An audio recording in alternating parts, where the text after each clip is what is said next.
हमारे बंगाली आते हमें गुजराती आवडते, हमें उर्दू आती है।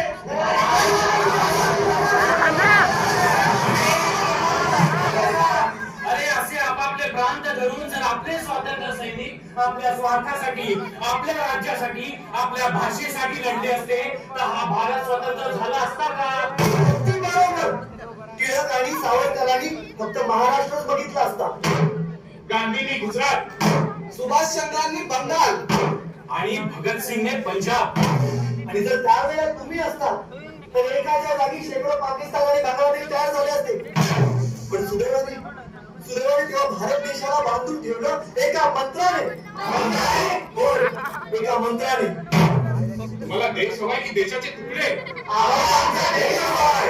हो ना, मग बघा देश प्रेम काय असतं ते, देशासाठी त्याग करणं म्हणजे काय असतं ते. आणि तो मंत्र कोणता होता?